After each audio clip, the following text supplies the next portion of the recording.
မင်္ဂလာပါဒီနေ့မှာတော့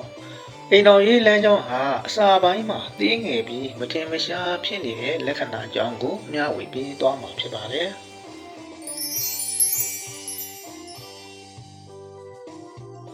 ဒီလိုလက္ခဏာပါသူတွေဟာအိမ်တော်ရေးအစောပိုင်းမှာကိုယ့်ရဲ့အိမ်တော်ဘက်အပေါ်နှစ်ကမချစ်ခဲ့ရတယ်လို့တန်ရောစင်မပြင်းပြခဲ့ရတယ်လို့ဖြစ်နေတတ်ပါတယ်ဒါအပြင်အိမ်တော်ဘက်ကမေတ္တာထားလိုက်ရောနေတာကိုတော့ကျေးဇူးမတင်တတ်တာမျိုးဖြစ်တတ်ပါတယ်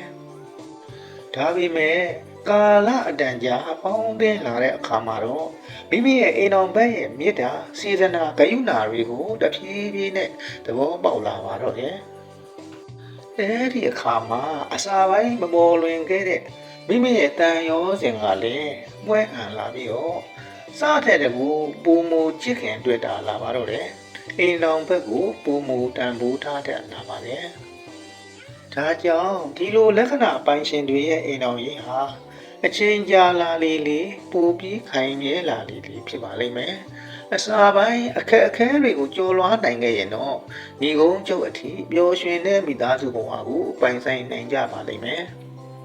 သူရဲ့အိမ်တော်ရေးလည်းအဆင်ပြေလိမ့်မယ်လို့မျှော်လင့်ပါတယ်